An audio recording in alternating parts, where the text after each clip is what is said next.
வணக்கம். பெப்பர்ஸ் டிவியின் மூன்சைன் நேயர்களுக்கு காழியூர் நாராயணனுடைய அன்பு வணக்கங்கள்.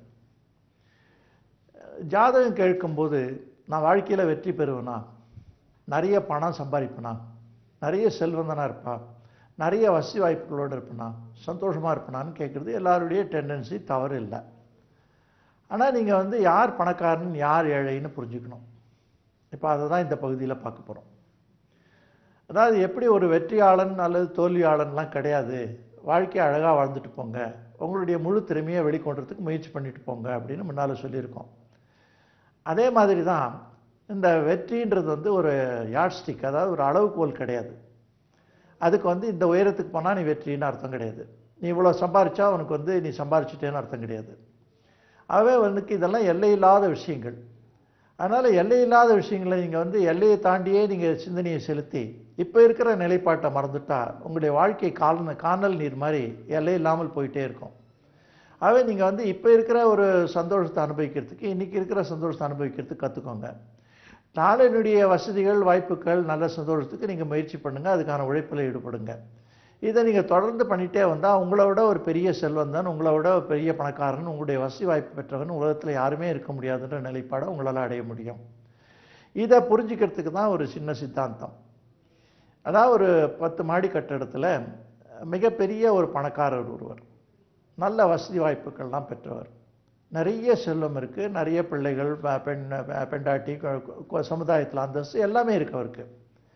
அப்படிப்பட்ட நிலையில் அவர் 7வது மாடியில் நல்ல பர்ஃப்யூம்லாம் போட்டு, நல்ல வாசனை திரவியங்கள்லாம் பூசி, நல்ல புகையெல்லாம் மூட்டி, இந்த அகல்லாம் ஏற்றி ரொம்ப சந்தோஷமான ஒரு சூழ்நிலையை உற்பத்தி பண்ணி அதை ஏசி ரூமாக பண்ணி அவர் ராத்திரி 12 மணி வரைக்கும் தூக்கம் வராமல் இப்படியும் அப்படியுமா அலைஞ்சிட்ருக்காரு. அப்போ லேசாக மழை பெய்யுது. அந்த மழை பெய்யும்போது அது ஒரு ஜன்னல் வழியாக எட்டி பார்க்குறாரு. எட்டி பார்க்கும்போது அந்த ஒரு கம்பத்தடியில் ஒரு ஏழை ஒருவன் ஒரு கம்பளியை பொறுத்து கொண்டு ஆனந்தமாக குரட்டை விட்டு தூங்குறான். இப்போ இந்த பணக்காரர் அந்த ஏழையை பார்த்து பொறாமப்படுறாரு. என்ன பொறாமப்படுறாருன்னா, இந்த ஏழை மனிதன் அந்த கம்பத்து அடியில் ஒரு வசதியும் இல்லாமல், அந்த மழை பெய்யறது தெரியாமல், அந்த குளிர் தெரியாமல் எவ்வளோ ஆனந்தமாக தூங்குறான், எனக்கு இவ்வளோ வசதி வாய்ப்புகள் இருந்தும் எனக்கு தூக்கம் வரலையேன்னு சொல்லிட்டு வருத்தப்படுறாரு. இந்த இடத்துல நம்ம சிந்தித்து பார்த்தோம்னா இதில் யார் ஏழை யார் பணக்காரன்னு பார்த்தா, அந்த கம்பத்தடியில் அற்புதமாக தூங்கிட்டு இருக்க ஏழை தான் பணக்காரன். இந்த பணக்கார சூழ்நிலையில் வருத்தப்பட்டுட்டு தூக்கம் வராமல் ஒரு கவலைப்பட்டு இருக்கவர் தான் ஏழை.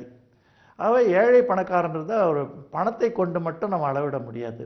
அதில் எவ்வளவு நம்ம சந்தோஷத்தை அனுபவிக்கிறோன்றதையும் கொண்டு பார்க்கணும்.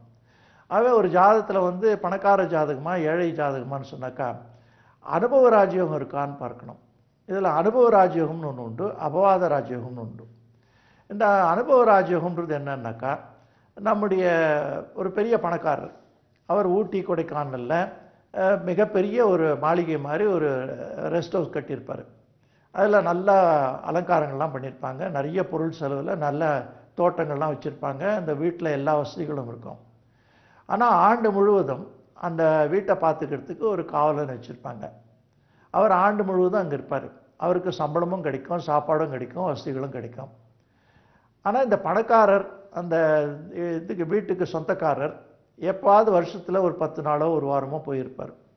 அப்போது அவருக்கு அங்கே இருப்பு கொள்ளாமல் சென்னையில் என்னாச்சோ, நம்முடைய ஃபேக்ட்ரி என்னாச்சோ, நம்முடைய குடும்பம் என்னாச்சோ, நமக்கு இன்கம் டேக்ஸ் ரைடு வந்துடுத்தோ, இப்படின்லாம் பயந்துட்டு இங்கே அந்த ஒரு வாரத்தையும் கூட சந்தோஷமாக கழிக்க மாட்டார். இப்போ இந்த இடத்துல பார்த்தோம்னா யாருக்கு அனுபவ ராஜயோகம் யாருக்கு அபவாத ராஜயோகம்னு கணக்கிட்டு பார்க்கலாம். இந்த டைட்டில் ஓனர்னு சொல்லக்கூடிய அந்த இடத்தினுடைய சொந்தக்காரர் அபவாத ராஜயோகம்னு சொல்லுவோம். அவருக்கு தேவையில்லாத ராஜயோகம், அது பயன்படாத ராஜயோகம். அனுபவ ராஜயோகம்னு சொல்கிறது அந்த காவல்காரனுக்கு. அந்த காவல்காரருக்கு அந்த இடத்த பொருள் கொடுத்து வாங்கலை, அதுக்கான எந்த முயற்சியும் பண்ணலை, அவர்கிட்ட பெரிய பொருள் வசதியும் கிடையாது. ஆனால் வருஷம் பூரா அந்த இடத்துல இருந்து அதை அனுபவித்து ஆனந்தப்பட்டு கூடவே அதுக்கு சம்பளமாக வாங்கிக்கிறாரு. இதுதான் அனுபவ ராஜயோகம் பேர். ஆகவே இந்த அபவாத ராஜயோகத்தை பெறத்தை விட அனுபவ ராஜயோகம் பெறது தான் வாழ்க்கையில் எல்லாரும் விரும்ப வேண்டிய ஒரு செய்தி. இந்த அனுபவ ராஜயோகம்னு சொல்கிறது முற்றிலும் பண சமாச்சாரமான விஷயம் இல்லை, மனநிலை பொறுத்த விஷயம். மன நிறைவு கொண்டு வாழணும்.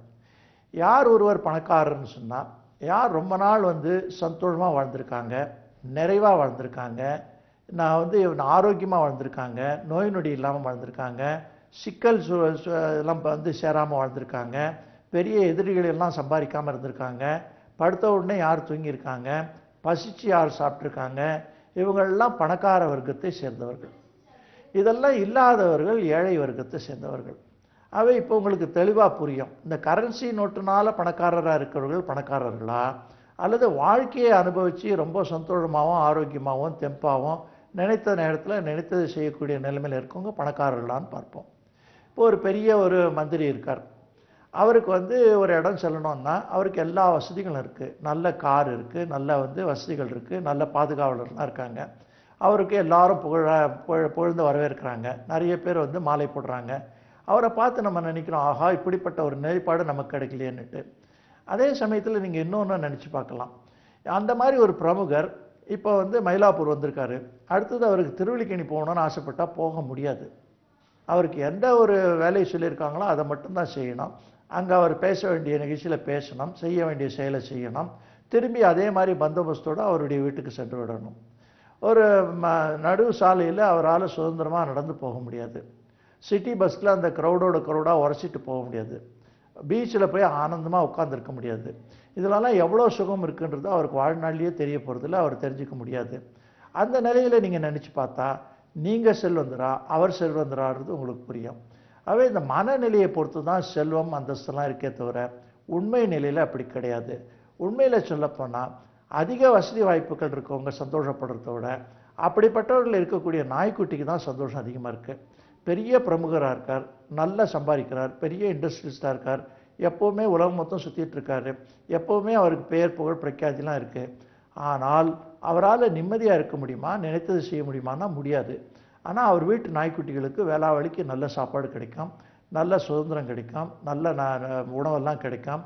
இப்படிப்பட்ட நிலையில் அந்த நாய் வந்து ரொம்ப ஆனந்தமாக இருக்கும். இதற்கு வேடிக்கையாக கூட ஒன்று சொல்லுவாங்க. இது வந்து ரஷ்யாவிலேருந்து ஒரு நாய்க்குட்டி வந்து ஒரு நல்ல காரில் தங்க செயின் போட்டு அமெரிக்காவுக்கு அழைச்சிட்டு போகிறாங்க. அங்கே போகும்போது அங்கே அமெரிக்காவில் ஒரு நாய் சுதந்திரமாக தெரிஞ்சிட்ருக்கு. அந்த நாய் இந்த நாயை பார்த்து கேட்குறது, எங்கே இவ்வளோ தூரம் வந்தேன்னு கேட்குறது. நீ இவ்வளோ அதிர்ஷ்டசாலியாக இருக்க, உனக்கு தங்க செயின்லாம் போட்டிருக்காங்க, ஏசி காரில் இருக்க, நான் பார் தெரு ஓரமாக கிடக்கிறேன், எனக்கு வந்து எந்த கவனிப்பும் கிடையாது, யாரும் என்னை கவனிப்பார் இல்லை, நானே என்னுடைய உணவை தேடிக்க வேண்டியிருக்குன்னு சொல்லிட்டு ரொம்ப வருத்தப்பட்டது. அப்போ இந்த ரஷ்யாவிலேருந்து வந்த நாய் என்ன சொல்லிட்டுன்னா, இந்த பாரு உன்னை விட நான் தான் ஏழை, நீ தான் பணக்காரன்னு சொல்லிட்டு. அப்போ இந்த நாய் கேட்டது ஏன் அப்படின்ட்டு. எனக்கு வந்து ரஷ்யாவில் எல்லா வசதியும் கிடச்சிது, எல்லா இதுவும் இருந்தது, ஆனால் வந்து கொலைக்கிறதுக்கு அனுமதி கிடையாது, ஒரு வாட்டி கொலைச்சி பார்க்கணுன்னு ஆசையாக இருந்தது, அதுக்காக தான் அமெரிக்கா வந்திருக்கேன்னு சொல்லிட்டு. இது நம்ம வந்து ஒரு சிறு கதையாக அந்த காலத்தில் சொல்லுவாங்க. கம்யூனிசம் ஹையாக இருக்கும்போது டெமோக்ரஸியை பற்றி கிண்டல் பண்ணுறதுக்காக அது சொல்லுவாங்க.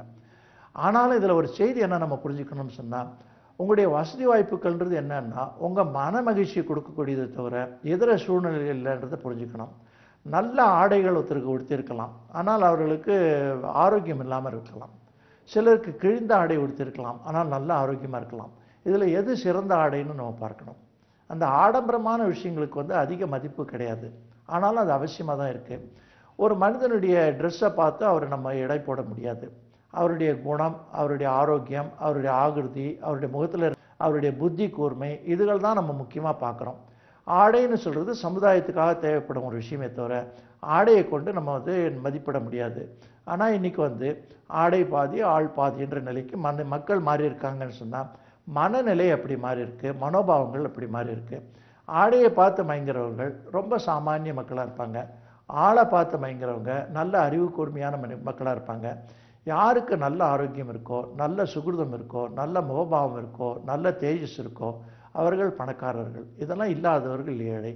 இப்படிப்பட்ட நிலையில் நீங்கள் ஜோதிடம் கேட்கும்போது உங்களுக்கு செல்வம் எப்போ வரும், நீங்கள் எப்போ பணக்காரர் ஆவார்னு கேட்குறத விட வாழ்க்கையில் நான் எப்போ நிம்மதியாகவும் சந்தோஷமாக இருப்போன்னு கற்றுக்கோங்க. அது உங்களுக்கு பயனுள்ள ஜோதிடமாக இருக்கும்.